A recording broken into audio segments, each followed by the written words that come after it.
Right, Year-8, we are now ready to move on and show some color temperature experiments. You've got your red, orange and yellow, and those on your color wheel are actually your harmonious colors. They are harmonious, but if you look on the opposite side, those colors are a little bit more cooler, whereas the warm colors here on the left, you've got red, orange and yellow. They're more warmer, it reminds you of the sun and the beach. So we're going to use those colors and go ahead and start blending them in. Now we're going to use the same technique that we did with our tonal gradient. You need the same technique, and we practiced that with our reds and greens. Although they didn't blend all that well in the middle, you've got this mucky color, we are going to go ahead and practice that here.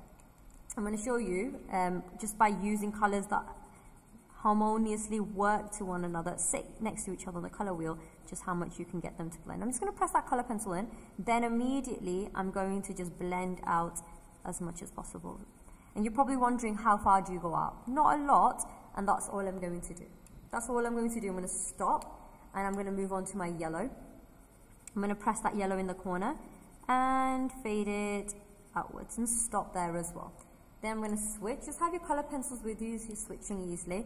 I'm going to press that orange in the middle, and just like that I'm going to draw this little spot here. And this spot this is how dark the colors are going to be. Just the way I blocked it off here, this is my darkest tone. Now what I need to do is make this fade to the right with my yellow, and then I also need to get this to fade into my red by making sure that the tones get lighter. So I'm going to start off with my yellow first.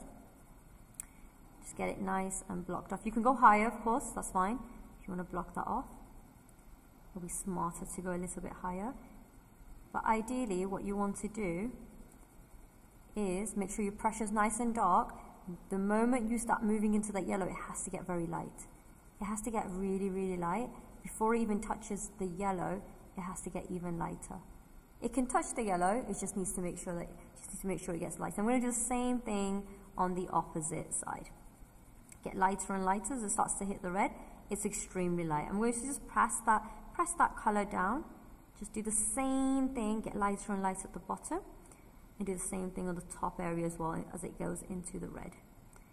Now you're probably wondering, I haven't done the same thing for the orange, red and yellow. That's fine, that's fine. You can work in any pace, whatever works for you. But the technique here is a little bit of a trick to help you blend these colors a lot more smoothly. Just make sure that as soon as you move past this darkest range, you make sure that it's nice and light. It's really important that it's nice and light, okay? Just go ahead. I'm applying a little bit of pressure in between, just making sure that there's a bit of a transition between it, so that it's not too blocked off or too choppy with the colors. So I'm just finishing that off. Now I'm going to pause, go into my yellow, just because my yellow is a little bit easier. And I'm just going to go into my orange now. Do the same thing. Don't make the yellow go, even though it's a light color, don't make it too dark. I'm working with a very light pencil pressure. I'm working very light. You can barely see what I just did, but that's because I'm working super light. And I'm just blending those colors in. Because I've got really good control at the moment with my pencil color, I'm holding it closely together. Because it's such a small section, you can hold it close. Otherwise, ideally, it does help to hold it further away.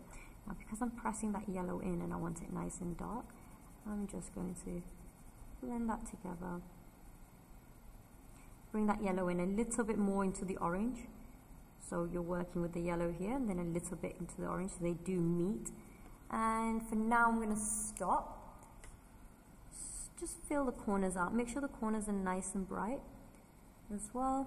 I'm going to stop. I'm going to move on to my red. I am going to go back to the orange and blend it both ways, but I'm going to move on to my red and just go ahead and press that color in. Just fill the corners up. Use a straight line if you need to.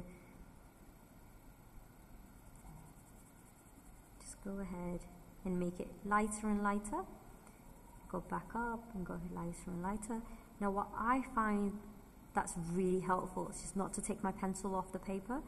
Work with different pressures, but once I take it off, I forget what pressure I'm on. So it's really important. Now you can do this, it's optional, just to keep your pencil as close to the paper as possible. If I take it away and try to go back in, I won't remember the pressure, but I can remember the darkest pressure. So I'll go back into the darkest pressure and start fading it out. This will prevent your work from looking choppy, and not smooth or blended. This way, if you're always working from the darkest to the lightest, you're able to really understand what kind of hand pressure you're working with, and you get more used to it, familiar with your own skills.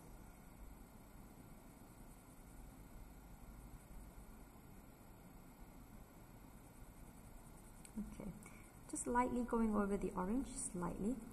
And I can see some white gaps here. I'm just going to use the sharp edge of the red and just fill in any gaps, just so there's no white spots. It's not like a light pink showing, because I want this to look as smooth as possible.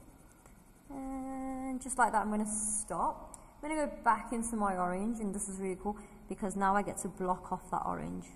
All I do, I press down that orange. By pressing it down, I'm able to really get this really good smooth tone. This is something that I do towards the third layer, third or fourth even layer. See, I worked on it quite a bit. And as I do, I still go lighter and lighter and lighter. But then I stop. I try not to take it too far into the yellow, otherwise the yellow will be mixed with a bit of orange and you won't get the authentic yellow color. So just be careful that your pencil marks are not seen and you're working with a variety of different pressures where you need to, and just to get it nice and smooth. Now, I can stop right here. This is fine. Or you can go back in and just kind of tweak up and block off any of the colors as well. Just like that, and you should be good to go. So yeah, this is your complementary colors. It's not complementary, your warm colors. Harmonious red, orange and yellow, just blending in together. And you're going to do the same thing for blue, orange and yellow.